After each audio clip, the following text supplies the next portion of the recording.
Welcome back. So today I thought I would take you along on one of my world famous rain runs. But here's the thing and the important reason that I wanted to start before I even get out is that there are plenty of people who will be like, well, yeah, you probably just love getting wet and stuff like that. And it's like, no, I'm a normal human just like you. This wet weather and being inside my warm little house, are you kidding? I don't want to be out here. I don't want to be out here. The only thing that gets me out here is the knowledge that once I'm done with the run, I'm going to be glad that I did. Okay, so the secret to tolerating a rain run is starting quick. So let's go ahead and get ourselves started. Okay, so as you can tell, we still got a little bit of rain, and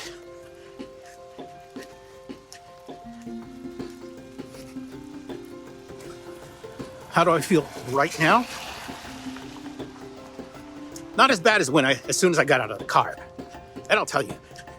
Now, one of the things that a lot of people actually will ask me about running out here in the rain is, the slipperiness. Won't you slip, fall? Well, we're about to run up Mount Rubidoux, which has got a lot of incline. And the danger for slipping there is very big. So you might be like, well, how do you avoid it?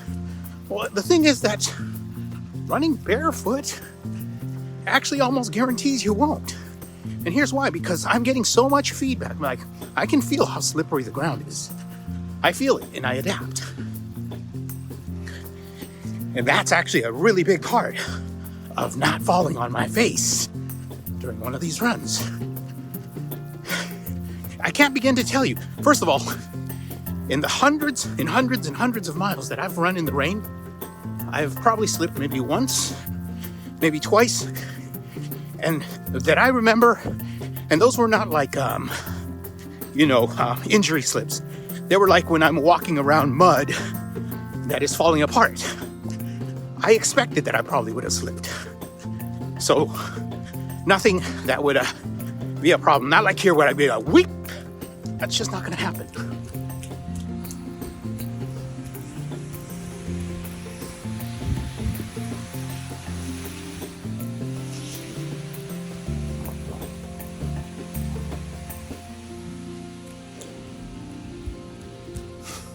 I apologize for the video jumping more, but I can't bring the gimbal out in rainy weather. I've already killed 2 of them in wet weather.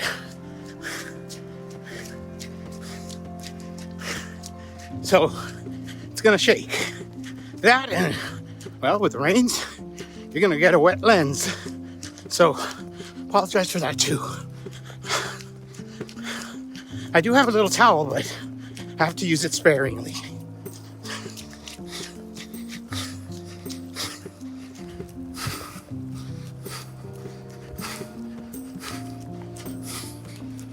So how do I feel right now about the rain? It's not a problem anymore. I'm already gonna start to warm up a lot. So,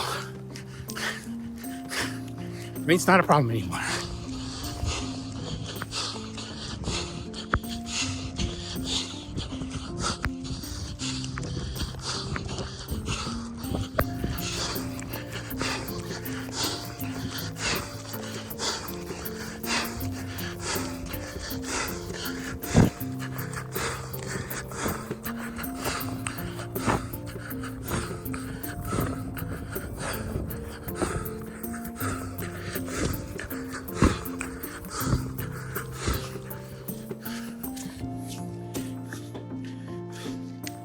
Oh.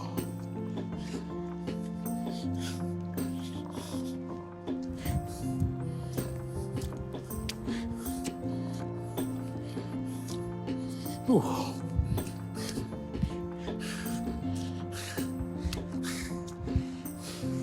Here we go.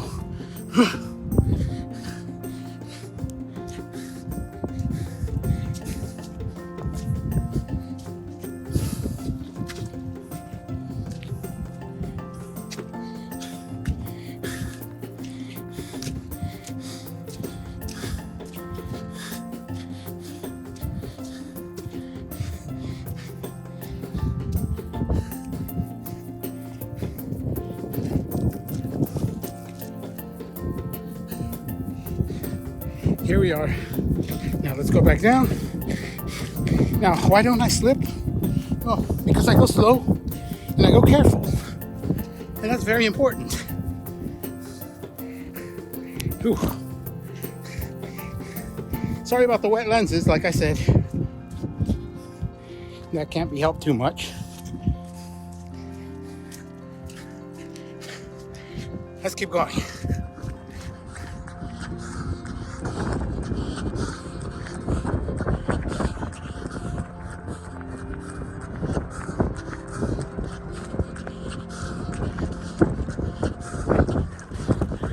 I thought I'd show you this part here because I fell right here when I hit this tree once. I did slip, but that was in perfectly dry and warm weather. And that's because I was not looking ahead of me. And this decline here is pretty steep. But in rain, I simply do not get so careless because I know it's dangerous. I can feel it. I can feel right now my feet. I can feel the ground. This isn't so bad. It was bad a little up there, but that's my whole point. Is I get so much feedback. Because remember, I'm directly in contact with the ground and the water. I can feel how slippery it is much better than anybody with shoes can. And so I know exactly when it's too slippery and when it's not. That's one. But two, something else I hadn't thought about, but yeah, this is also very important, and that is the way that I run, my feet always land right above my center of gravity. And remember that many runners overstride. See, this is slippery. Oh, yeah, see, and I can feel that. So I can feel the changes instantly and adapt to them in real time. But like I said, because my feet are always landing within my center of gravity, I'm just not likely to lose my balance. Whereas overstriders, yeah, your feet are so far ahead that you're just praying that you still have a little bit of traction. Because the moment you lose that traction, your feet are flying. Mine, that would be hard, even going down this hill. I can feel it. And if it feels like it's too much, I slow down. As I said, yes, you can run in the rain. You can do it. Just be careful. If you can do it barefoot, even better. Because like I said, you'll get immediate feedback. As a matter of fact, one of the things that I was going to add is that lots of people think like, no, I can tell with my shoes. The problem is you can't. That's an arrogance that we have because consciousness is an illusion. You think you're receiving information in real time when it actually takes about a half second for the information to reach you. By the time you actually think you saw it, you're already a half second too late.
So like I was saying, when people think that they can detect the slipperiness with shoes versus bare feet, Shoes, you're too late.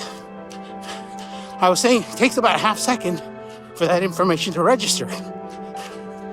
You, in that half second, are counting on your instinct to actually pick up on the slipperiness and correct for it. The thing is, as I just said, that instinct is blunted because you're wearing shoes. You're simply never going to feel the same level of feedback, because I can feel the slipperiness, not just when it's slippery and when it's not. I can feel the equivalent of 16,000 variations of slipperiness. I'm using the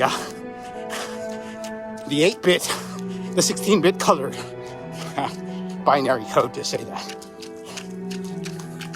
But I can feel many, many different shades of slipperiness. So for me, it isn't just slippery or not slippery. It's, like I said, thousands and thousands of shades of different levels. And so I can detect when it's going to get slippery long before it actually gets too slippery. And yes, I got little alarm bells ringing in my head that are like, slow the hell down. The thing is, long before the alarm bells are even conscious, my instinct has already slowed me down and it's already corrected for it. Now, you can do that with shoes too, by the way. The difference is you need to run a lot more so that you get the experience. And the experience will give you the instinct. The point is, you cannot rely on your consciousness to do it, because it's always a half second too late. You'll be on the ground. If you practice running in the rain, here we go, 7 miles. If you practice, then your muscle memory and your instinct will take over when you hit the slippery stuff. Of course, even then, you're always at a disadvantage because you've got those shoes under you. And shoes have their value. I know sometimes some of you may be like, oh, he's one of those wackos. Barefoot everything. No, shoes have their value. But in this case, probably not. Now, if there's some place where it was required, sure, I've got them in my backpack. Well, not on me, but before I start the run. If I need them, I'll pull them out. We're going back that way, but first we're doing a loop around Bonamino.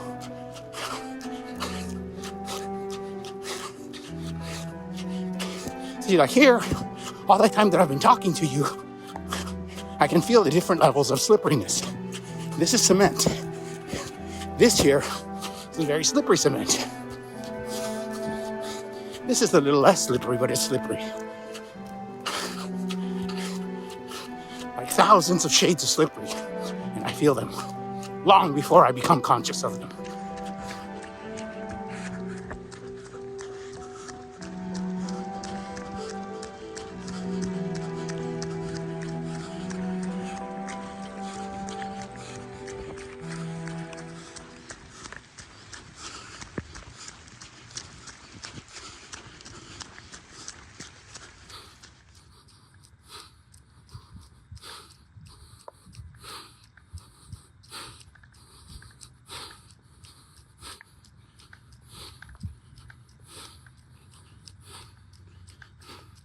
Yes, this is punishing.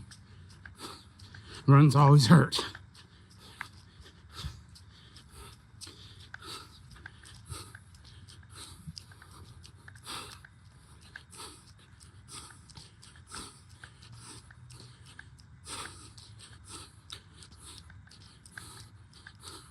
But, and here's the big but, rain makes it refreshing. If I gotta run a run, I'd much rather run it in the rain. And remember, when I started, I didn't want to do it because I felt just like most people do. I didn't want to get out of my comfy little house. out into the cold rain. Although, to be honest, this rain is not that cold. The temperature when I started was about 54, which is fine for rain. I say that because for me, running, I'll run until it gets down to 40. Once it's 40, that's a bit too cold. So those of you who have colder rain, I understand if you don't want to run into colder stuff. Although I'd probably still try to find a way to do it. Let's keep going. We still got a ways to finish the double Rubidoux.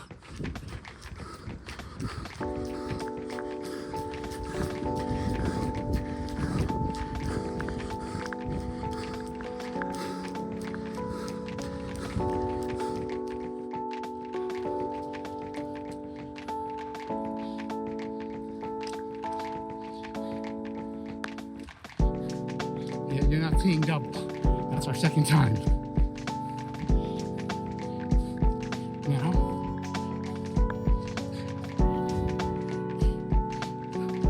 we head to the flag.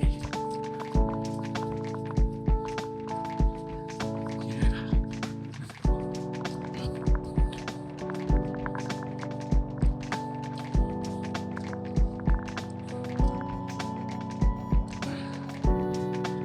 Ooh, this is harder the second time around.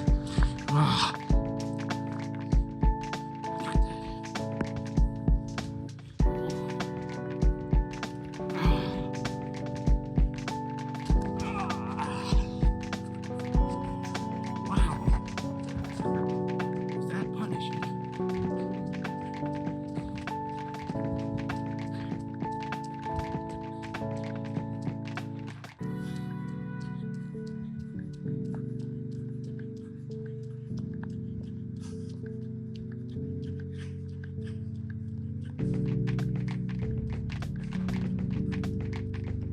Yeah, legs can get tired.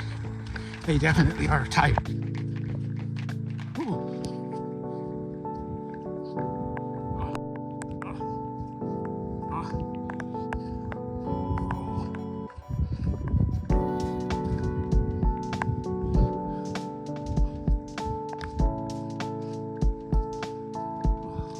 Wow. This is just very tight.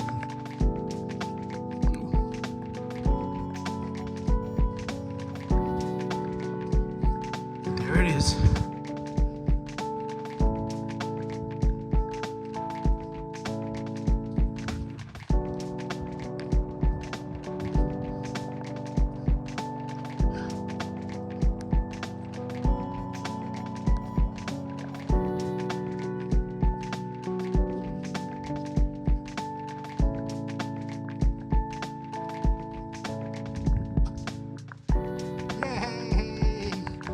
Made it. Okay, let's head on back down.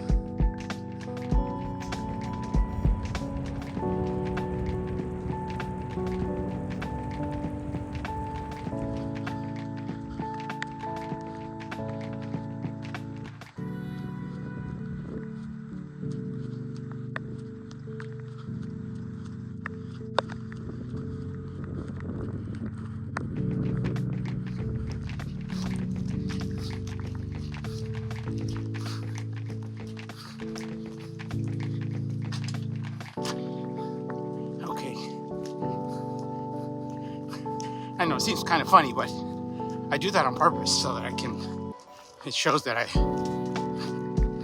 crossed out of the park. Okay, 11.64. I guess I may as well go to 11.67.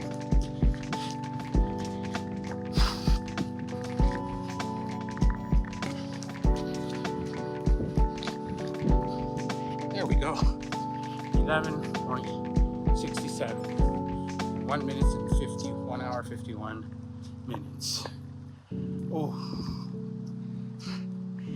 The good thing also about running in the rain It's that effort, that ass-kicking effort. That water just really brings it down.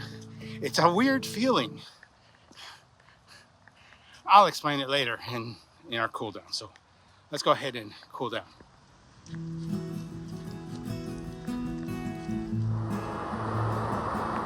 Yeah, there's a lot of water, a lot of rain. So let's get out of here. Okay, so that is the end of that run. And I actually wanted to give my review outside, but if you notice, my mouth is still slurring just a little bit because it was getting very cold. So if I still slur, I apologize. Like I said, it's the cold weather. Not only was it making me slur, my hands were having difficulty with the phone. So anyway, so as for the run, like I said, this is an awesome run. In the end, it does get a little cold, but I mean, you're not going to last that long, so I don't think that's going to be much of a problem. The important thing is what I recommend if you wanted to try it for the first time, do a short loop, like where I showed you, like the Bonamino Park. That's a simple loop. You don't need to go uphill or down. The important thing is just try it a little bit, run extra slow, and listen to all the danger signals, because while I'm running, it's not like I'm careless. That's the reason I don't slip, because my mind is telling me all the time everything that's going on. There's a lot of potential dangers that I'm like hearing, and they are like, it is, I can think of nothing but the possible things that can kill me out there. So I feel them, I adapt to them, and I don't get injured because I am always aware. I am not asleep on these runs. Okay, I am very much aware, far more than most other people. That's exactly why. And I've spent so much time doing it that it is now instinctive that I'm far more careful. So that's a very important thing. Now, there are a little bit of advantage, because I'm thinking, if somebody were running against me with nice shoes and they had experience on the trail, they'd go faster because they have the nice shoes. My feet do not have the kind of traction that a pair of nice shoes would have. Of course not. But I have that sensory. I can go into unfamiliar territory and I can make my way through where most other people will not. That's just one of the things that is so amazing about trying it like that. Of course, it is not for everyone, and I also don't want to make it sound like everyone should. No. You should want to try it. It's perfectly fine. If you don't want to try it, it's wonderful. I hate runs, but of all the kinds of runs, this is the one I hate the least. I can almost say I like it. Sometimes I even get kind of emotional from this kind of run. So that should give you an idea of just how amazing they are for me. For you, anything that could be a challenge, go ahead and try it. Because as I always say, don't forget to challenge yourselves.